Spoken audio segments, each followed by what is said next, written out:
Hey everybody, it is Mama Radha and I'm happy to say hi to y'all today. I don't even know what day it is. I think it's Thursday. Feels like a weekend. Every day feels like a weekend during the summer, but that's okay. We've been doing the 4 a.m.s, Now not only is my husband getting up at 4 a.m., but our oldest son is too. Right now he's doing that shift. So I'm happy to get their stuff ready, sandwiches, drinks for everybody, just get it laid out, get the car going and help in any way that I can. Got to take a little nap, and then it was time to take my daughter for her senior pictures, and it was really, really a wonderful experience. She's our baby, so only girl, and I told her, I said, you're definitely the coolest chick there. There was several very pretty girls, but she's got the looks, and she's the coolest, chillest chick you've ever met in your life. She brought her skateboard, and the guy was like, do you actually know how to ride? And she's like, yeah, like, duh. I didn't just bring it for show. So we had her ride down the sidewalk and take pictures of her while she was riding. And she's wearing the cutest little skater skirt. It was like plaid and this cute black dragon top. It was just adorable. And little Converse, and then her other pictures, she had a strapless velvet red dress that just was hourglass. And I was like, oh, girl. Oh, you go, girl.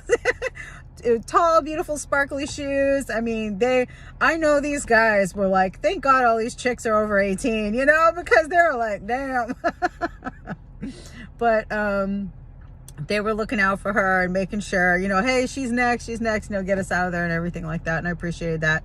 But she's just the coolest chick ever. So, and it just made me think, I was telling them, they're like, wow, she seems like a really good girl. And I was like, yeah, 3 older brothers, big daddy, it helps. They're like, oh, okay. And I said, yeah, definitely. I always wanted an older brother, but I ended up being the oldest, obviously, of my 2 younger sisters. And so it was nice that my daughter got 3 older brothers. So that's pretty cool. And I was talking to one of my gals, and she was talking about her daughter and, how to raise daughters that are going to be good wives. They're going to be godly, they're going to be good women. And Rachel, yay. I didn't know if I wanted to put your name in with that, but that's fine, right? So anyway, and I was telling her how it reminded me of that book, Liberated Through Submission by P.B. Wilson. Okay, great book. If I don't have a copy of it on here, I will find it and do it. Otherwise, I think that Vibin' with Run did a reaction on it, so I can share his also. But basically, in her testimony, though, her daughter was like, I'm never getting married. And she's like, well, why not? And she's like, because daddy tells you what to do and you don't like it, and I won't either. And I was like, oh. So she said that she could have put her picture in the Hall of Hypocrites. So basically, here she was thinking she was being a submissive wife, and she might have been, but the spirit in which she was submitting was written all over her face, apparently. Her daughter could tell she wasn't happy about what daddy had to say or what he told her, or this, that, the other. And my friend Rachel was saying her daughter had a good response. It was like, I can't remember exactly, but basically that her submission to her husband, that she has joy in it, basically. And I was like, that means you're doing it right. Good for you, girl. That's rare today. So good for you, girl. So, I hope I've always, especially since I read that some years ago, I was like, ooh, okay. The spirit in which I submit, my kids can see. And that's teaching them whether or not they want to follow the same path. Do they want to have the same kind of relationship? Because you can hear plenty of callers on, Mr. Samuels, rest in peace, videos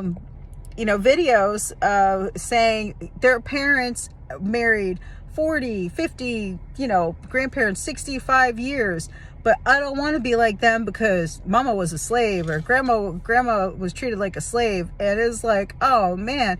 And not even to say that we're judging those parents or grandparents' relationship, whether or not they were treating their wife like a slave. But it's just like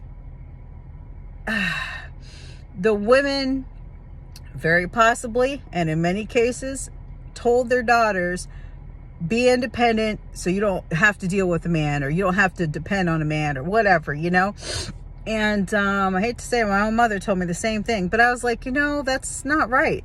I just knew that wasn't right. You have to depend on your man. You have to have good faith and trust that it's going to work out. He's going to, do the things that are in the best interest of you and your family.